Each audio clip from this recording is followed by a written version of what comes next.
आपल्या खोलीत बसून सुजाताजी टीव्हीवर कथा ऐकण्यात मग्न होत्या. अचानक काहीतरी जळल्याचा वास त्यांच्या नाकात शिरला. त्यांनी कपाळावर आठ्या घालून आवाज दिला, निधी, ओ निधी.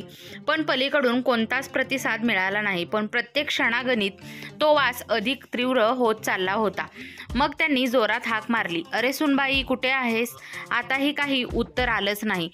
सुजाताजींची अस्वस्थता वाढू लागली. त्या उठल्या आणि त्या वासाच्या मागोमाग स्वयंपाकघराकडे गेल्या. स्वयंपाकघराचं दृश्य पाहून त्या स्तब्ध झाल्या. जमिनीवर दुधाची पांढरी नदी वाहत होती. गॅस मोठा आगीसारखा पेटलेला होता आणि भांड्यातील दूध पूर्ण जळून काळ्या राखेत रूपांतरित झालं होतं. स्वयंपाकघरात धुराचं धूर भरला होता. सुजाताजींनी पटकन गॅस बंद केला आणि मोठ्याने म्हणाल्या, हे बापरे निधी, हे काय केलेस? गॅसवर दूध ठेवून तू असंच आत जाऊन बसलीस? स्वयंपाकघरातून बाहेर पडून त्या थेट निधीच्या खोलीकडे धावल्या. दरवाजा उघडला तर बघतायत काय, निधी जमिनीवर बसलेली आहे. गुडघ्यात चेहरा खुपसून ठेवलेला, डोळे लाल आणि पाणावलेले. सुजाताजींनी तिला असं पाहून घाबरून गेल्या. बाळा, काय झालं? अशी का रडतीयस? निधी काहीच बोलली नाही. त्या तिच्याजवळ जाऊन बसल्या आणि तिच्या खांद्यावर हात ठेवून विचारलं, बाळा, हे काय केलंय स्वतःचं? काय झालंय? माझं हृदय धडधडतंय. शेवटी काय झालंय? मग जसं काही संयमाचा बांध फुटला आणि निधी सुजाताजींच्या गळ्यात पडून फुटून रडू लागली.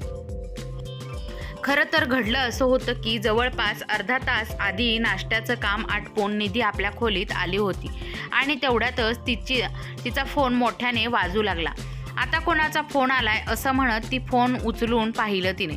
मंजू आंटी, आईच्या माहेरचे शेजारी राहणाऱ्या त्या मंजू आंटी. त्यांचा फोन फक्त तेव्हाच येत असे जेव्हा काहीतरी महत्त्वाचं सांगायचं असे. निधीच्या कपाळावर आठ्या उमटल्या. आज त्यांना माझी आठवण का आली असं म्हणत तिने खोल श्वास घेतला आणि कॉल रिसीव्ह केला. हॅलो, नमस्कार आंटी, कशा आहात? पलीकडून आवाज आला. नमस्कार बाळा, ठीक आहे, पण तुला काही सांगायचं आहे. आवाजात काहीतरी उदासी होती. निधीच्या मनात खळबळ उडाली. काय झालं आंटी? सगळं ठीक आहे ना? काही क्षण शांततेनंतर आंटी बोलल्या, सांगताना बरं वाटत नाहीये, पण न सांगूनही राहावत नाही. निधीचं काळीज जोरात धडधडू लागलं. तिच्या आईची तब्येत काही महिन्यापासून ठीक नव्हती. प्रत्येक वेळी माहेरी गेल्यावर तिला आईचं अशक्त शरीर आणि थकलेल्या डोळ्यांना बघून खूप त्रास व्हायचा. तिने स्वतःला सावरत विचारलं, आंटी काय झालंय? प्लीज सांगा, आता सस्पेन्स नको. माझं मन अगदी अस्वस्थ झालंय. लवकर सांगा ना. मंजू आंटी शेवटी बोलल्या, तुझ्या भावाने आणि वहिनीने तुझ्या आईला वृद्धाश्रमात सोडले. सुखधाम वृद्धाश्रम. हे ऐकताच निधीचा श्वासच थांबले आणि चेहरा पांढरा पडला. काय? तिचा आवाज थरथरत होता. तिने कसंबसं स्वतःला सावरलं आणि मग फिक्की हसू आणत म्हणाली, नाही आंटी, तुम्ही मजाक करताय ना? माझा भाऊ असं करणारच नाही. माझा भाऊ आई वडिलांच्या खूप जवळचा होता. वडिलांच्या मृत्यूनंतर त्यानेच तर आईची काळजी घेतली होती. तो तर दुसरा श्रवणकुमारच आहे. मंजू आंटीच्या आवाजात एक कडवट सत्य होतं. बाळा, आता असे मुलं फक्त पुस्तकात मिळतात. हे खरे आयुष्यात लोक नात्यांना खूप लवकर समजून घेतात. निधीच्या डोळ्यात आता पाणी साचू लागलं होतं. मंजू आंटीने पुढे सांगितलं, आम्हाला तर असं माहीत असणार, काल आमच्या लग्नाचा वाढदिवस होता म्हणून मी आणि तुझे अंकल सुखधाम वृद्धाश्रमात गेलो होतो. थोडंफार सामान आणि मिठाई वाटायला. तिथे ऑफिस बाहेर लॉनमध्ये तुझी आई एकटीच बाकड्यावर बसलेली होती, डोकं खाली झुकलेलं. आम्ही तर ओळखलंच नाही पहिल्यांदा, पण तिने आम्हाला पाहिलं आणि फुटाफूट रडायला लागली. विचारल्यावर समजलं की तुझ्या भावाने स्वतः तिला इथे आणून सोडले. स्टाफने सांगितलं की त्याने सांगितलं होतं आता या इथेच राहतील. बाळा, आम्हाला विश्वासच बसला नाही. निधीच्या डोळ्यातून अश्रू वाहू लागले. फोन तिच्या हातातून पुन्हा पडला. खोलीचा छत जणू काही खाली कोसळत असल्यासारखे वाटू लागलं. आई वृद्धाश्रमात, पण का? तिच्या मनात हजारो प्रश्न उसळू लागले. ती जमिनीवर बसून सुन्न झाली होती. मनात एक आग पेटली होती. तिने थरथरत्या हातांनी मोबाईल उचलला, स्क्रीनवर गेली आणि झपाट्याने रोहन आपल्या भावाचा नंबर डायल केला. दुसऱ्याच बेलला फोन उचलला गेला. पलीकडून आवाज आला, अरे निधी, कशी आहे? सगळं ठीक आहे ना? सांग, फोन कसा केलायस? निधीचा चेहरा आता कठोर झाला होता. आवाज जड झालेला. सगळं उद्ध्वस्त करून आता विचारतोयस की? सगळं ठीक आहे? रोहन काही क्षण शांत होता, मग चिडून म्हणाला, ही काय बोलण्याची पद्धत आहे तुझी? विसरलीस का की मी तुझा मोठा भाऊ आहे? निधीच्या डोळ्यात पुन्हा पाणी जमा झालं. भाऊ असता तर आईला वृद्धाश्रमात सोडलं नसतंस. वडिलांच्या जाण्यानंतर तूच तर तिचा आधार होतास आणि तूच तिला बेघर केलंस. रोहनचा आवाज आता चिडलेला होता. अरे, वृद्धाश्रमात तर ठेवलंय. कोणत्या जन्माची शिक्षा तर का दिली का तिला? तिथे सगळ्या सुविधा आहेत, चांगलं खायला मिळतं, चांगली माणसं आहेत बोलायला. एकटी नाही आहे ती. आमचंही आयुष्य आहे, मुलांचं शिक्षण, ऋतूची नोकरी. निधी अक्षरशः पेटून उठली. अरे, आईची सेवा नको होती तर घरी नर्स ठेवली असतीस तर काही त्रास झाला नसता.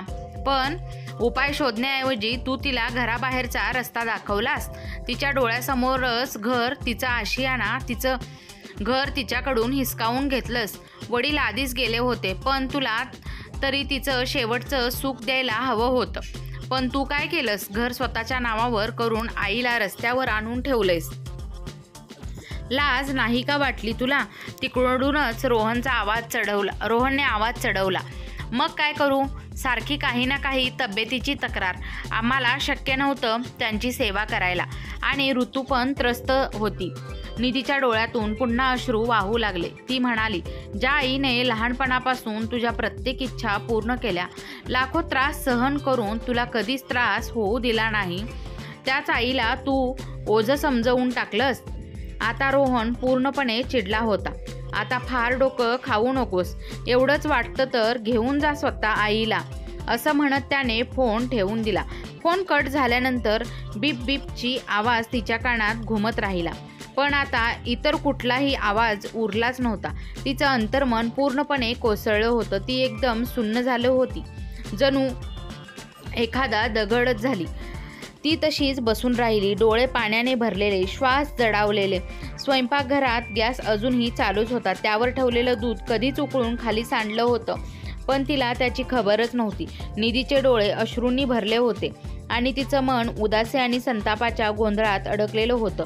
रोहनचे कडवट शब्द अजूनही तिच्या कानात घुमतच होते आणि तिच्या मनात आईची एकटी असहाय्य प्रतिमा परत उमग पावत होती. तेव्हा स्वयंपाकघरातून तिच्या सासू सुजाताजींच्या काळजीयुक्त हाक आली, निधी, निधी बेटा, कुठे आहेस? पण निधीला शुद्धच नव्हती. ती अजूनही बिनप्राणासारखी बसलेली होती, जणू शरीर इथे आहे पण आत्मा कुठेतरी हरवला होता. निधीने ओक्साबोक्शी रडत संपूर्ण गोष्ट सांगितली. सुजाताजी स्तब्ध झाल्या. त्यांनी हळूच निधीचे अश्रू पुसले आणि तिचं कपाळ सहानुभूतीने कुरवाळलं. निधी रडतच म्हणाली, ती आजारी आहे आई. माहिती नाही तिथे तिची नीट काळजी घेतली जात आहे की नाही. मी तिला अशा परिस्थितीत तिथे ठेवू शकत नाही. सुजाताजींनी खोल श्वास घेतला. त्यांनाही हे ऐकून मोठा धक्का बसला होता. थोडा वेळ थांबून निधीने हळूच विचारलं, मी तिला इकडे आपल्या घरी घेऊन येऊ का? तुम्हाला काही हरकत नसेल तर. बोलता बोलता ती थांबली. तिला वाटलं सासूबाईंचं काही वाईट वाटू नये, पण सुजाताजी समजूतदार आणि दयाळू स्त्री होत्या. त्यांनी निधीचा चेहरा आपल्या हातात घेतला आणि हसत म्हणाल्या, अरे बेटा, यात विचारण्यासारखं काय आहे?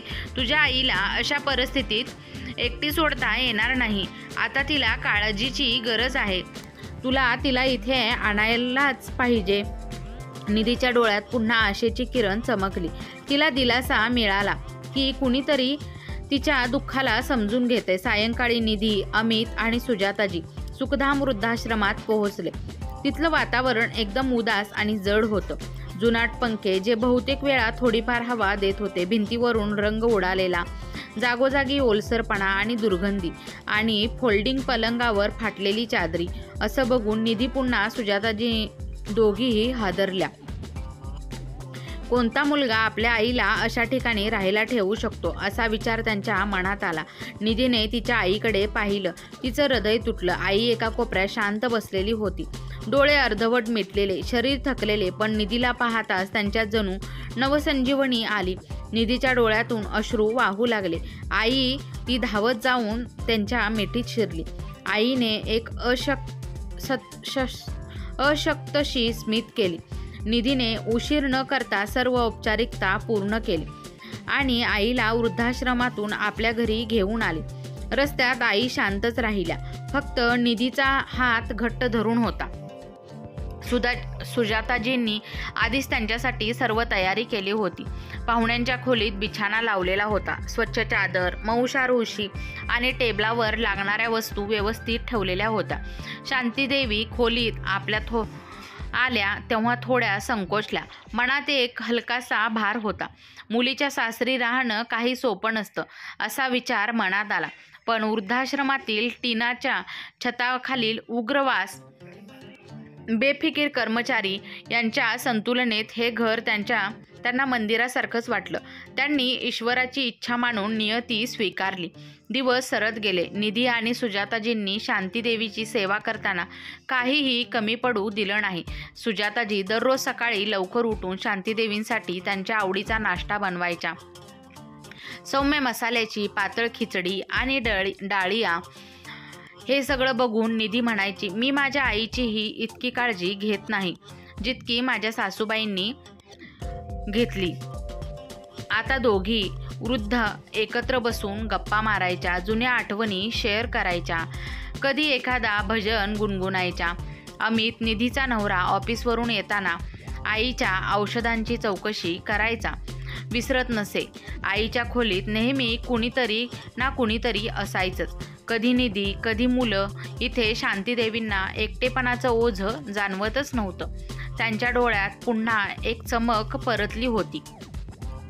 जेव्हा त्या त्यांच्या लहानशा नातवंडासोबत खेळायच्या, हसायच्या, तेव्हा असं वाटायचं की त्यांच्या जीवनात पुन्हा प्रकाश आलाय. निधीच्या मनाला आता एक प्रकारच्या शांतीचा अनुभव होता. जरी रोहनने त्यांच्या सेवेपासून पाठ फिरवली होती तरी निधी आपल्या आईला तो प्रेम आणि सन्मान देत होती ज्याचं त्या खऱ्या अर्थाने पात्र होत्या. पण वेळ कुणासाठीही थांबत नाही. निधी घरी आल्याच्या सुमारे 1 वर्षानंतर शांतीदेवींची तब्येत अचानक खालावू लागली. सुरुवातीला फक्त सर्दी, खोकला आणि अशक्तपणा होता. पण हळूहळू त्यांचा श्वास घेणंही कठीण होऊ लागलं. निधी आणि अमितने डॉक्टरांचा सल्ला घेतला. औषध बदलली गेली, पण शांतीदेवींची तब्येत काही सुधारत नव्हती. एका सकाळी नेहमीप्रमाणे सुजाताजी शांतीदेवींसाठी गरम चहा घेऊन गेल्या. तेव्हा त्यांना उठवण्यासाठी आवाज दिला, पण त्या शांतपणे अंथरुणावर पडलेल्या होत्या. त्यांनी कोणतीही प्रतिक्रिया दिली नाही. सुजाताजींनी आवाज देत निधीला बोलावलं आणि निधी आत आली. तिने पाहिलं की तिच्या सासूबाई तिच्या आईला उठवण्याचा प्रयत्न करत होत्या. विचित्र शांतता होती. निधी जवळ गेली आणि तिनं पाहिलं की श्वासही चालू नव्हता. दोघींनाही समजलं की शांतीदेवी आता ईश्वराच्या चरणी गेल्या आहेत. निधीचं काळीज तुटून गेलं. ती आईजवळ बसून जोरजोरात रडू लागली. सुजाताजी आणि अमितने तिला सावरलं, पण तिच्या अश्रूचं आवर्तन थांबतच नव्हतं. शांतीदेवींच्या अंतिम यात्रेसाठी संपूर्ण कुटुंब एकत्र होतं. फक्त रोहन सोडून. निधीने त्याला फोन करून आईच्या जाण्याची बातमी दिली होती, पण तरीही तो आला नाही. शांतीदेवी आता फक्त आठवण बनून राहिल्या होत्या. पण निधीच्या मनात एक सल कायमची बसून राहिली होती, भावाच्या बेरुखीची. जेव्हा आईची चिता पेटवली जात होती तेव्हा रोहन तिथे नव्हता. ती बेरुखी सुजाताजींच्या आतपर्यंत हलवून गेली होती. जेव्हा सगळे विधी पार पडली आणि घरात परत हळूहळू शांतता यायला लागली तेव्हा एक दिवस बाल्कनीत बसून चहा पित असताना सुजाताजी विचार करू लागल्या, किती स्वार्थी झाली आहे ना ही दुनिया. आई गेल्यावर सुद्धा मुलाला फरक पडत नाही.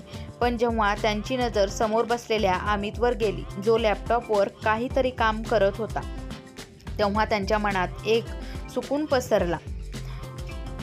देवाचे आभार मानायला लागल्या. शुक्र आहे, देवाने मला अमितसारखा मुलगा दिलाय. तो आपल्या आईला स्वतःपासून वेगळं करायची कल्पनाही करू शकत नाही. त्यांच्या डोळ्यात नाजूक अश्रू आले आणि त्यांनी आपल्या मुलाला प्रेमाने पाहायला लागल्या. दिवस अशाच रीतीने जात होते. एक संध्याकाळ होती जेव्हा निधी आणि अमित दोघंही कुठल्या तरी महत्त्वाच्या कामासाठी बाहेर गेले होते. घरी फक्त सुजाताजी होत्या. तेव्हा दरवाजाची बेल वाजली. त्यांनी दरवाजा उघडला. एक कुरिअर बॉय उभा होता. मॅडम, अमित शर्मा यांच्या नावाने कुरिअर आहे. हो बाळा, मला दे, माझा मुलगा आहे तो, असं म्हणत त्यांनी साईन करून पॅकेट घेतलं. कुरिअरच्या कव्हरवर लिहिलं होतं अपॉइंटमेंट लेटर. सुजाताजी सुशिक्षित होत्या. पत्र उघडण्याचा उद्देश नव्हता, पण लिफाफा थोडा उघडाच होता. उत्सुकतेने त्यांनी तो उघडून वाचला आणि जे काही वाचलं ते धक्कादायक होतं. सुजाताजींना लगेचच समजलं की अमितला परदेशात नोकरी मिळाली होती, तेही एका प्रतिष्ठित कंपनीत, जिथे पगार खूपच जास्त होता. परदेशात नोकरी मिळूनही अमितने याबद्दल काहीही सांगितलं नव्हतं.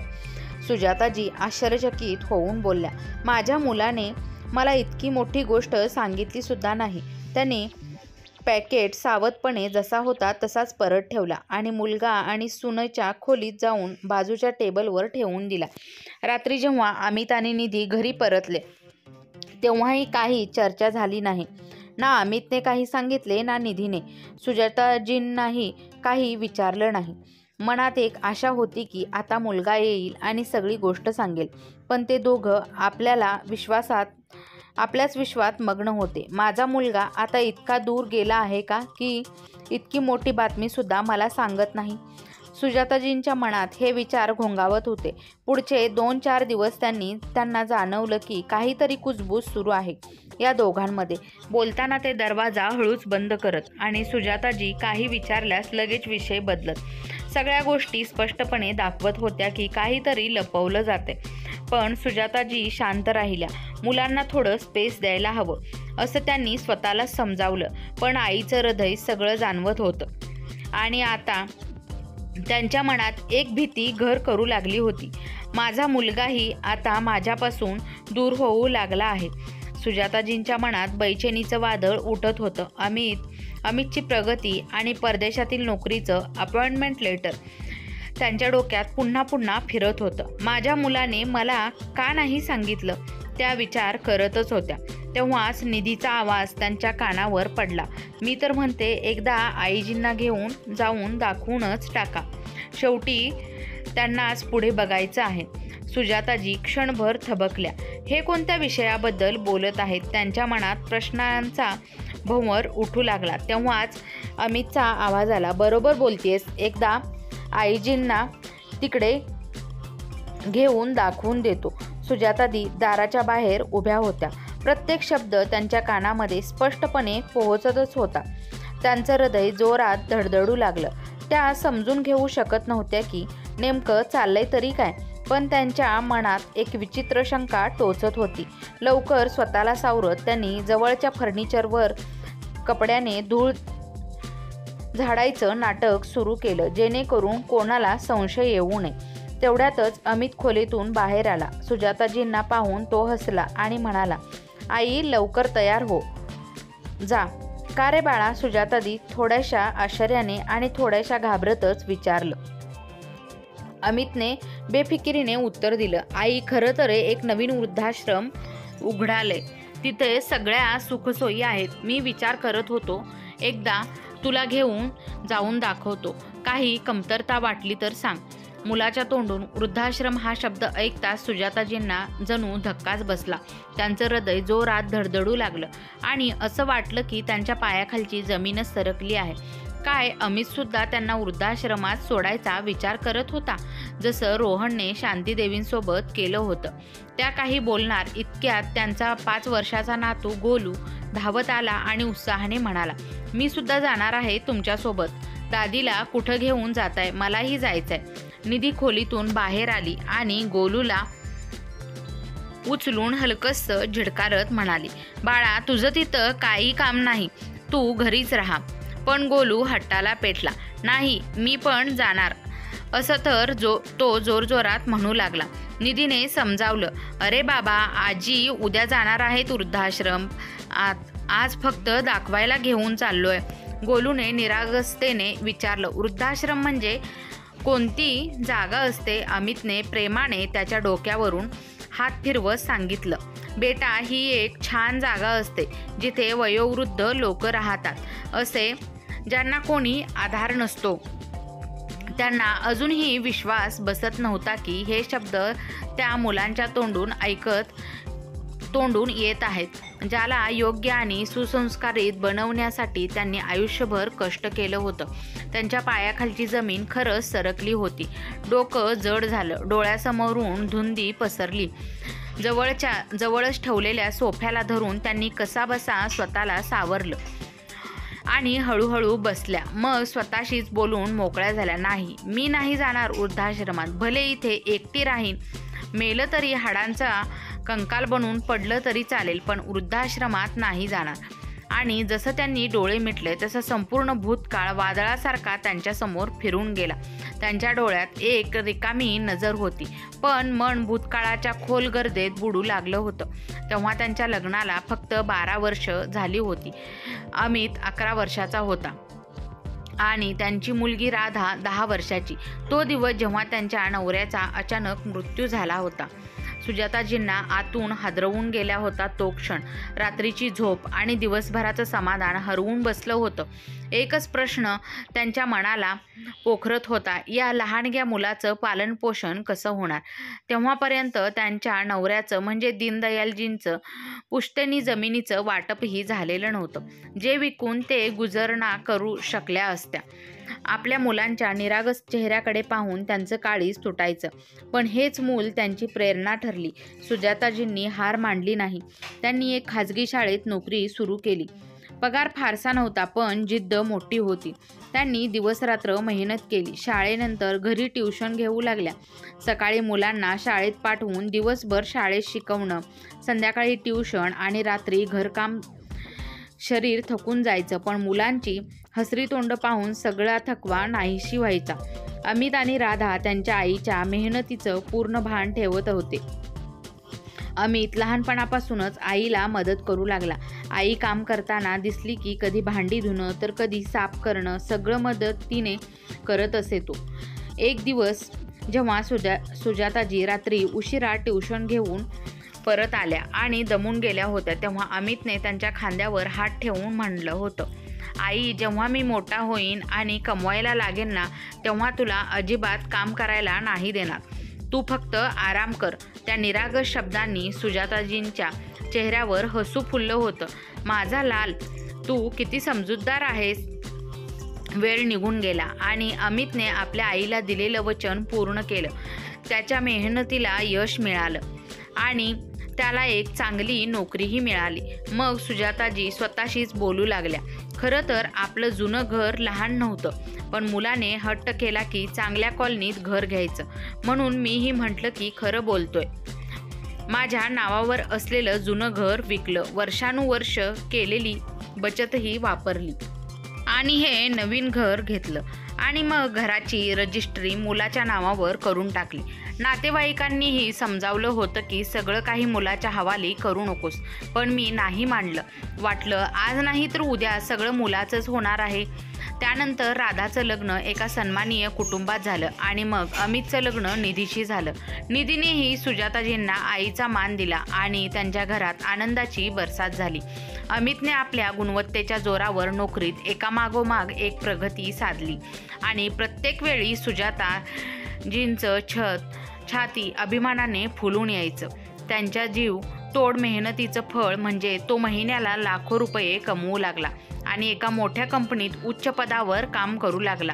नंतर त्यांच्या पुश्तैनी जमिनीचंही वाटप झालं. त्यावेळेस जमिनीच्या किंमत आकाशाला भिडलेल्या होत्या. त्या जमिनीचं काय करायचं हा निर्णय सुजाताजींनी आपल्या मुलाला अमितवरच सोपवला होता. हे समजून की मुलगा लायक आहे आणि पुढे जाऊन सगळं सांभाळायचं आहे, तर आत्ताच का नाही. अमितनेही ती जमीन विकून एक चांगली जागा पाहून मोठा प्लॉट विकत घेतला होता. मग काय, थंडीची दीर्घ श्वास घेत सुजाताजी म्हणाल्या, कुठं विचार केला होता तेव्हा की ज्याला मी माझं सगळं देऊन टाकते, तोच मुलगा एक दिवस या घरात माझ्यासाठी जागा ठेवणार नाही. ते दिवस आठवू लागले जेव्हा अमित आणि निधी प्रत्येक गोष्टीत त्यांची मतं विचारायचे. कुठलाही निर्णय आईला न विचारता घेतला जात नसे. आणि आता विचारणं तर दूरच, सांगणंही आवश्यक समजलं जात नाही. आणि निधीला तर त्यांनी मुलीहून अधिक मान दिला. प्रत्येक गोष्टीत तिला महत्त्व दिलं, जेणेकरून तिला कधीही असं वाटायचं नाही की ती सासरी आहे. जेव्हा ती आली होती तेव्हा घरात सगळं पारंपरिक आणि व्यवस्थित पद्धतीने चालायचं, पण लवकरच प्रत्येक गोष्ट बदलू लागली. स्वयंपाकघरापासून ते पूजाघरापर्यंत प्रत्येक कामात निधीने आपल्या पद्धतीने बदल घडवून आणले. जेव्हा त्यांनी काही बोलण्याचा प्रयत्न केला तेव्हा उत्तर मिळालं, आईजी, आता तो जमाना नाही राहिला, आता सगळं मॉडर्न आहे. तुम्ही फक्त आराम करा, टेन्शन घेऊ नका, मी सगळं सांभाळेन. आरामाच्या आडून मला हळूहळू बाजूला केलं जात होतं, हे मी का समजू नाही शकले. जेव्हा निधीची आई वृद्धाश्रमात पोहोचवण्यात आली होती तेव्हा ती किती व्यथित झाली होती निधी, आणि तेव्हा मी तिचं सगळं दुःख वाटून घेतलं होतं. सून आपल्या आईची सेवा करत होती आणि मी तिला कधीच अडवलं नाही, पण आज ती सून मला वृद्धाश्रमात पाठवण्याच्या गोष्टी करत आहे. विचार करता सुजाताजींचं हृदय तुकड्या तुकड्यांनी तुटून गेलं. जी सून आपल्या आईची सेवा करू शकते ती सासूसाठी इतकी मोठी अडचण कशी काय ठरली. गळा दाटून आला होता. कोणालाही हे का समजलं नाही की माझाही तर एकुलता एक मुलगा आहे अमित. जर तो आपल्या बायकोला आणि मुलाला परदेशात घेऊन जाऊ शकतो तर आपली आई का नाही. आणि मान्य आहे, जर खरंच परिस्थिती अशी नसेल की मला बरोबर घेऊन जावं तर माझ्या डोक्यावरचं छप्पर हिरावून घेणं काय गरजेचं होतं. डोळ्यातून अश्रू वाहत होते. मुलाने हृदयाला ठेस दिली होती यात काही शंकाच नव्हती. अजूनही त्या आपल्या भूतकाळाच्या आठवणीत गुरफटलेल्या होत्या. तेवढ्यातच समोरून मुलाचा आवाज आला, आई, तुम्ही अजूनही तयार झाला आहात, लवकर करा, अजून मला खूप कामं आहेत. सुजाताजींनी झटपट स्वतःला सावरण्याचा प्रयत्न केला आणि काहीही न बोलता उठून कारच्या मागच्या सीटवर जाऊन बसला. रस्ताभर त्यांचे डोळे खिडकीबाहेरच पाहत होते. मध्येच त्यांनी मंद स्वरात विचारलं, म्हणजे तू ठरवलंयस. अमितने विचार न करता बेफिकिरीने लहजात उत्तर दिलं, हो आई, खूप विचार करूनच निर्णय घेतलाय. एकदा पुन्हा विचार केलास तर, सुजाताजींनी तुटल्यासारखंच म्हटलं. आता या गोष्टीमध्ये वेळ घालवण्यासारखं काही नाही आई, खूप कष्टानं हे स्थान मिळवले. सुजाताजींचं काळीज धस्य झालं. सुमारे 20 मिनिटांनी गाडी एका इमारतीसमोर थांबली. नवीन इमारत, स्वच्छ गेट, सुंदर लॉन. आत गेल्यावर एक माणूस तत्परतेने आला आणि अमितकडे पाहून म्हणाला, नमस्ते सर. अमित म्हणाला, ही माझी आई हे आहे, यांना एकदा दाखवून द्या.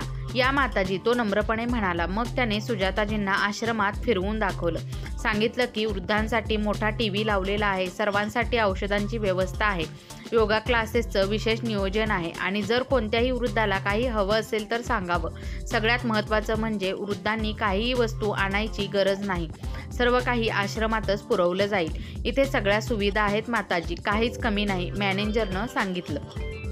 सुजाताजी फक्त शांतपणे मान डोलावत राहिल्या. त्यांच्याकडे ना काही विचारण्यासारखं उरलं होतं ना काही बोलण्यासारखं. सुविधा होत्या पण आपलेपणा नव्हता. बाहेर आल्यावर अमितने ताबडतोब विचारलं, कसं वाटलं आश्रम. काही नाही. काही कमी वाटली का. त्या पुन्हा शांतच राहिल्या, फक्त नकारार्थी मान हलवली. अमितने सुटकेचा श्वास घेतला. ठीक आहे मॅनेजर साहेब, आईला सगळं ठीक वाटलंय, उद्या आम्ही त्यांना घेऊन येऊ. सुजाताजी पुन्हा गाडीत येऊन शांतपणे बसल्या. मागच्या दाराजवळ उभा मॅनेजर म्हणाला, उद्या सकाळी 10 वाजता हवन आहे, तुम्ही त्याआधीच या.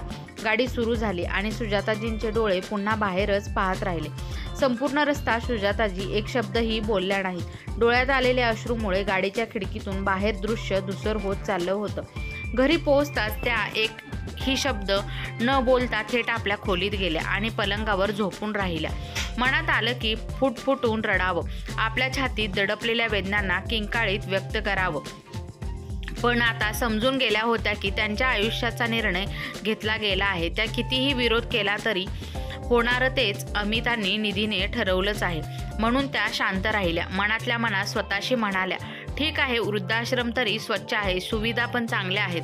मनाला समजावू लागल्या, पण लगेचच म्हणाल्या, जितक्यातही सुविधा असल्या तरी ते घर होऊ शकत नाही ना. सकाळ झाली. सुजाताजी जेव्हा खोलीतून बाहेर आल्या तेव्हा जे दृश्य त्यांनी पाहिलं ते त्यांच्या मनाला तळापर्यंत भिडून गेलं. अमित, निधी आणि गोलू तिघही वृद्धाश्रमात जायला तयार उभे होते. निधी झपाट्याने नाश्ता तयार करत होती. अमितने घड्याळाकडे पाहिलं आणि म्हणाला, आई लवकर तयार व्हा, मी मॅनेजरला सांगितलंय की आपण 10 वाजेपर्यंत पोहोचू. सुजाताजींचं मन भरून आलं. घराच्या प्रत्येक कोपऱ्याकडे, प्रत्येक वस्तूकडे त्यांनी डोळ्यात पाणी आणून पाहिलं. सारं काही जणू मागे राहून जात होतं. छातीत जणू कोणीतरी एक मोठा दगड ठेवला आहे असं वाटत होतं. तरीही एक जिवंतपणाही चालत त्या तयार झाल्या आणि सगळ्यांसोबत गाडीत येऊन बसल्या. गाडी वृद्धाश्रमाकडे निघाली. काडीच्या आत शांतता होती आणि सुजाताजींच्या मनात मात्र एक वादळ उसळत होतं. वृद्धाश्रमात पोहोचताच त्या गाडीतून उतरल्या. समोरचं दृश्य पाहून त्यांच्या काळजात अजून एक धक्का बसला. त्यांची मुलगी राधा आणि जावई तिथे आधीच पोहोचलेले होते. राधा हसत हसत त्यांच्या दिशेने आली आणि म्हणाली, आई तुम्ही आला. सुजाताजी चकित झाल्या. तुम्ही लोक इकडे? हो मम्मी, भावाने आमचं डोकं अभिमानाने वर केलं आहे. यालाच खरी प्रगती म्हणतात. ही प्रगती कुठल्या कामाची? मनातच त्या सिसकल्या. मुलगा तर परकात झाला होता, पण आता वाटलं होतं की मुलगी शांतीजी सोबत निदान त्यांची मुलगी तरी होती. पण माझं काय, माझी दोन्ही मुलं स्वार्थीच निघाली.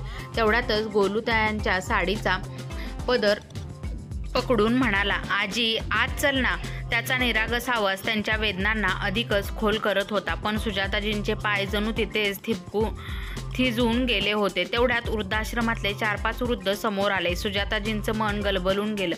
किती एकटं करून टाकलंय या समाजाने वृद्धांना. मुलं मुली सगळेच आपापल्या स्वप्नांच्या मागे धावत आहेत आणि आम्ही जुन्या पुस्तकासारखे शेल्फवर ठेवून दिले गेलो आहोत.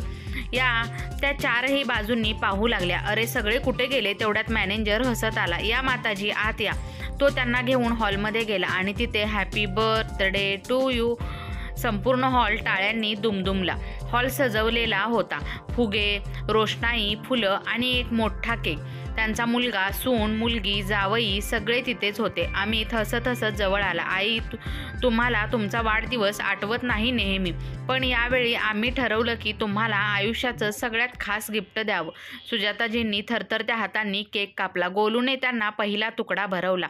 डोळ्यातून अश्रू वाहू लागले. आत्ताच एक सरप्राईज बाकी आहे आई, निधी हसत म्हणाली आणि त्यांना बाहेर घेऊन गेली. बाहेर वृद्धाश्रमाच्या मुख्य गेटवर एक नवीन बोर्ड लावला जात होता. पहा आई, निधीने तिकडे इशारा करत म्हटलं. सुजाताजींनी पाहिलं. बोर्डवर मोठ्या अक्षरात लिहिलं होतं, दीनदयाल वृद्धाश्रम. सुजाताजी स्तब्ध होऊन उभ्या राहिल्या. अमितने आईचा हात धरला आणि म्हणाला, आई जेव्हा आपण निधीच्या आईला घेण्यासाठी वृद्धाश्रमात गेलो होतो आणि तिथली परिस्थिती पाहिली होती, तेव्हाच आम्ही ठरवलं होतं की आपण काही ना काही प्रकारे वृद्धांच्या सेवेची जबाबदारी घ्यायची. आणि तुम्ही नेहमी म्हणायचात ना की देवाने आपल्याला इतकं दिलं आहे तर आपल्यानेही समाजासाठी काहीतरी करायला हवं. बस हे त्याच दिशेनं आमचं पहिलं पाऊल आहे. सुजाताजींच्या डोळ्यात आश्चर्य भरून आलं. पण एवढे पैसे आले कुठून? अमित हसत हसत म्हणाला, आई तुला आठवतं का, जेव्हा गावाची पिढीजात जमीन माझ्या वाट्याला आली होती तेव्हा तू मला त्याचा निर्णय घेण्याचा हक्क दिला होता. मी ती जमीन विकली आणि त्यातून एक प्लॉट घेतला होता आणि तोच प्लॉट आहे ज्यावर हा वृद्धाश्रम उभा आहे. निधी पुढे म्हणाली, आईजी हा वृद्धाश्रम तुमच्या मार्गदर्शनाखाली चालवायचा आहे. आम्हाला माहिती आहे की वृद्धांच्या समस्या तुमच्या इतक्या कोणीच समजू शकत नाही. आम्ही हा सरप्राईज तुमच्या वाढदिवसानिमित्ताने द्यायचं ठरवलं होतं. सुजाताजी आश्चर्याने म्हणाल्या, पण मी एकटीने हे सगळं कसं सांभाळणार? अमित हसत हसत म्हणाला, अरे आईजी काहीच अडचण येणार नाही, आम्ही आहोत ना तुमच्यासोबत. सुजाताजींच्या डोळ्यातून पुन्हा अश्रू ओघळले. पण बेटा तू तरी परदेशात जाणार होतास ना? परदेश?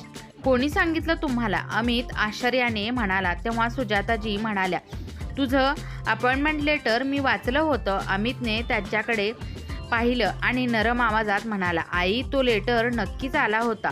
परदेशात नोकरीची ऑफरही मिळाली होती. पगारसुद्धा इथल्या पगाराच्या अनेक पटीने जास्त होता. पण मी ती ऑफर नाकारली. इथे राहून आपल्याला कुठल्या गोष्टीची कमतरता आहे आणि तुम्हाला इथे एकटं टाकून आम्ही कुठेच जाणार नाही. हे तुम्हाला कसं वाटलं? आपल्या मुलाचं हे बोलणं ऐकून अभिमानाने सुजाताजींच्या अंगावर काटा आला. आणि डोळ्यातून आनंदाश्रू वाहू लागले.